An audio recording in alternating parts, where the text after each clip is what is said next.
பாகிஸ்தானில் $1.25 பில்லியன் முதலீடு செய்ய உள்ளதாக அறிவித்துள்ள அமெரிக்கா சூதாட்ட முடிவு என அமெரிக்க ஊடகங்கள் விமர்சிக்க காரணம் என்ன?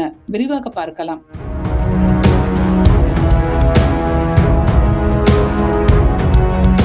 இந்தியா பாகிஸ்தான் இடையே கடந்த மே மாதம் மிக பெரும் மோதல் ஏற்பட்டது.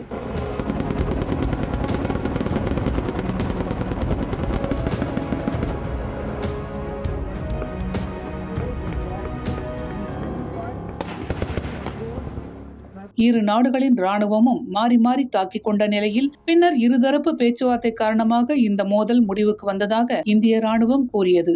ஆனால் தான் தலையிட்ட பின்னரே இந்த மோதல் முடிவுக்கு வந்ததாக அமெரிக்க அதிபர் டிரம்ப் கூறினார். இதனை இந்தியா ஏற்க மறுத்த நிலையில் போரை முடிவுக்கு கொண்டு வந்தவர் டிரம்ப் என்று கூறிய பாகிஸ்தான் அவருக்கு அமைதிக்கான நொபெல் பரிசு வழங்க வேண்டும் என்றும் கூறியது. அது முதற்கொண்டு அமெரிக்கா மற்றும் பாகிஸ்தான் இடையேயான உறவு அதிகரித்துள்ளது. பாகிஸ்தானின் படை தளபதி ஆசிம் முனீர், பிரதமர் ஷபாஸ் ஷெரீப் ஆகியோர் அமெரிக்கா சென்ற நிலையில் அவர்களுக்கு வெள்ளை மாளிகையில் உற்சாக வரவேற்பு அளிக்கப்பட்டது. இதன் தொடர்ச்சியாக பாகிஸ்தானில் முதலீடு செய்ய உள்ளதாக அமெரிக்க அதிபர் டிரம்ப் அறிவித்தார்.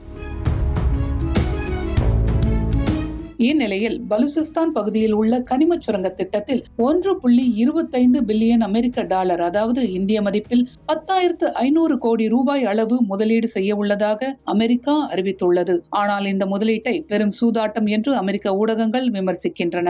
ஏனெனில் ஈரான் ஆப்கானிஸ்தான் எல்லை பகுதியில் அமைந்துள்ள பலுசிஸ்தானில் பாகிஸ்தானுக்கு எதிராக செயல்படும் ஏராளமான போராளி குழுக்கள் உள்ளன. தனி நாடு கேட்டு போராடும் இந்த குழுக்கள் பாகிஸ்தான் ராணுவத்தின் மீது அவ்வப்போது தாக்குதல் நடத்தி வருகின்றன. இதன் காரணமாக அமெரிக்க முதலீட்டோடு பாகிஸ்தானின் பலுச்சிஸ்தானில் கனிமங்களை கண்டறிய தோண்டினாலும் அந்த கட்டமைப்புகள் மீது பலுச்சிஸ்தான் போராளி குழுக்கள் தாக்குதல் நடத்தும் என்ற அச்சம் எழுந்துள்ளது. ஏனெனில் கடந்த காலங்களில் சுரங்கம் தோண்ட முயன்ற பாகிஸ்தானின் முயற்சிகளை பலூச் அமைப்புகள் தாக்கி அழித்துள்ளன.